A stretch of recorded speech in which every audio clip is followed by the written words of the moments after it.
Our topic in this video is discernment.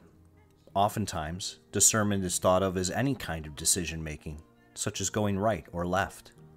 Our focus today is about spiritual discernment, what it is, and what role it plays in our spiritual lives. This video will serve as only an introduction to the vast depths of both self-knowledge and knowledge of God's will for us. First, let us define what spiritual discernment is and is not. We make many kinds of decisions in life. Which ones are spiritual? Aren't all decisions spiritual to a degree? The short answer is no. Not every decision we make is spiritual, but this makes sense when we recognize that every person is unique. Every person has a family history, personal history, cultural impulses, and differing personalities. All of these things make who we are, the good and the bad alike. Discernment itself contains three main elements: an impulse, an option, and a response or a choice. An impulse can be a thought or an emotion. In order to discern anything, there needs to be more than one option. And lastly, we need to choose which option is best. Discernment, generally speaking, takes place at three levels too: the psychological, the moral, and the spiritual. With the psychological, it can often be a decision such as, do I entertain this emotion further? Or, do I indulge in this thought a little longer? With moral impulses, we often ask ourselves whether or not what we're about to say or do is good or bad.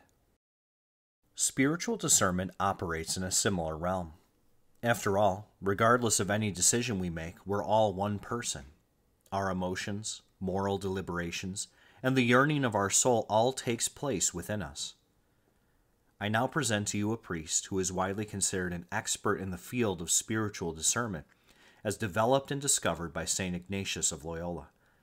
Father Timothy Gallagher will help introduce what makes spiritual discernment unique among the other two forms of deliberation. So this isn't necessarily a distinction between, doing good and avoiding evil. This is something even much more intimate to where we're going in our lives. Whenever we make a choice, really we're always discerning.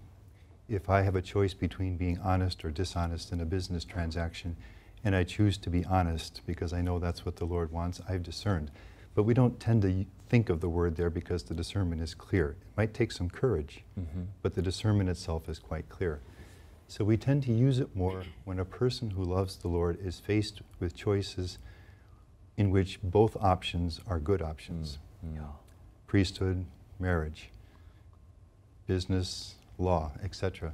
And how do I know what God's will is in those cases? That's usually how we use that word.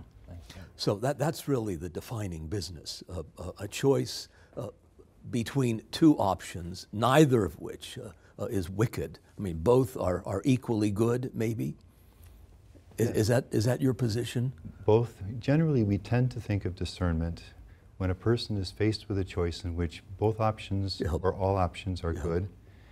The person is free to choose either option, and it's a choice of some significance. As we can see from this clip, spiritual discernment can follow the same format as before: impulse, option, and response. The impulse must first be related to our relationship with God. How is it we know, love, and serve Him?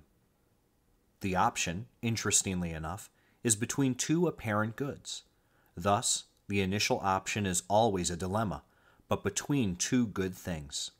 Lastly, the choice is not, am I serving God or not? Rather, the choice becomes, how might I best serve God? We see that spiritual discernment is a lot like our view of vocation. God is calling to us and speaking to our hearts. Being attentive to His voice and understanding His great love for us, it allows us to respond more readily to His will for our lives. Spiritual discernment is, above all else, God's gift that allows us to freely respond to His love. Right. For St. Ignatius, discernment it builds on a foundation. After all, why does it matter to do God's will? Why is that important to me? Most simply because I know I'm loved, and I want to respond to a love. Yeah. So yes, there's always a foundation on which this is going to be built. But even though a person may have a good, solid catechetical foundation in our faith and years of the spiritual life, when, as you say, a person is suddenly faced with a significant choice, the person still needs tools.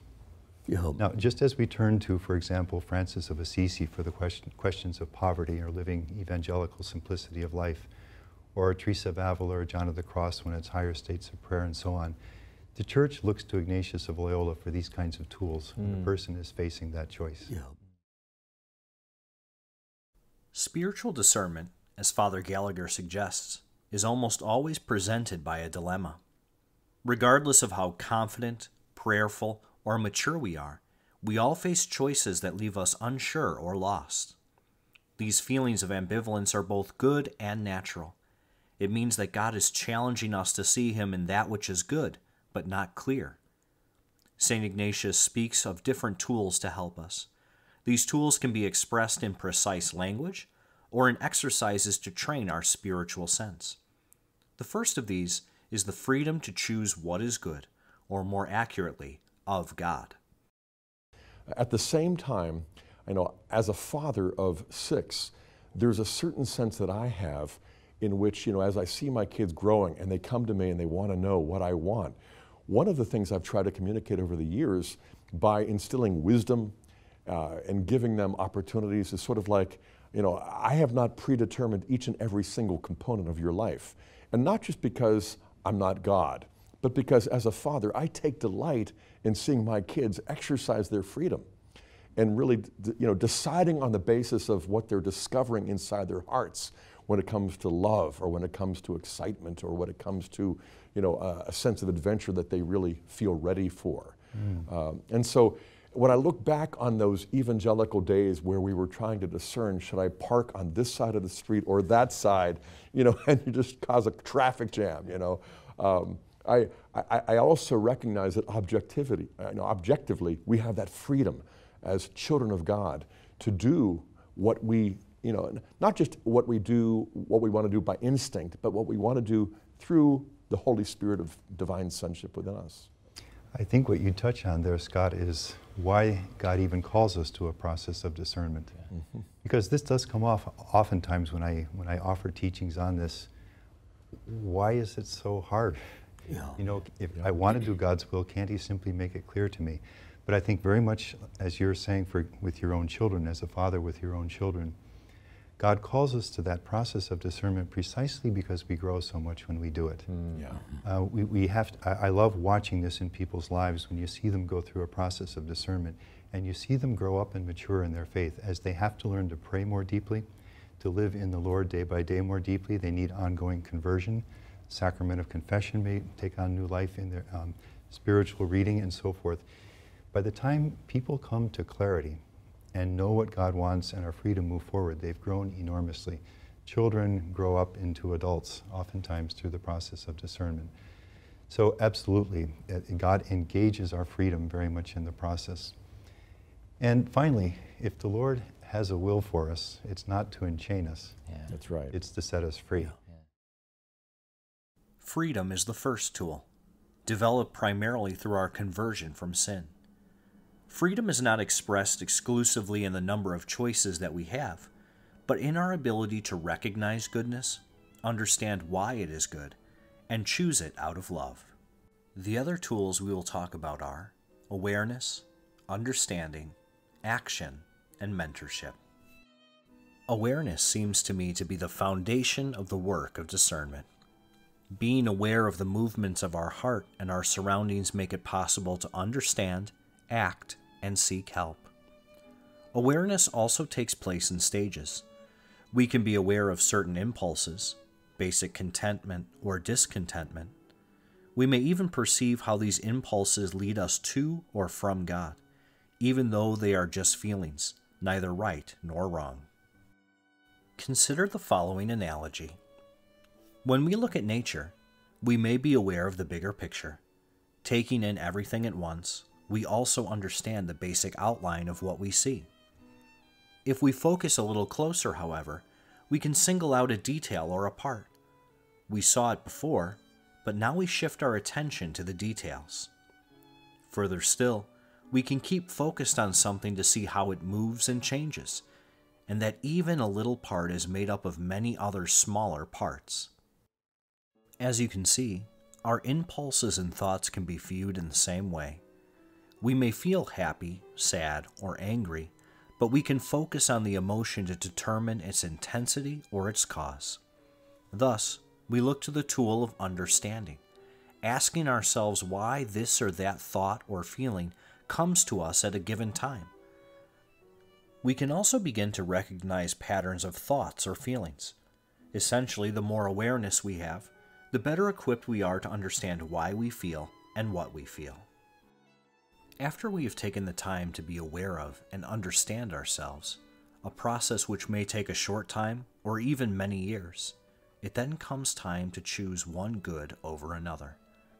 Action means that we are both capable of and prepared to commit our will and our life to a particular course set before us. Lastly, we recognize that while an individual can only choose for themselves, our choices are oftentimes more free and clearer when we confide in people we trust. Mentors such as parents, friends, clergy, or other people we determine to have experience in spiritual matters can help us understand ourselves because of their love for us. All of these tools exist to help us prepare for discernment. Discernment is both the process and the decision in spiritual matters. Discernment is both an openness to God's voice and our desire to speak back from our hearts.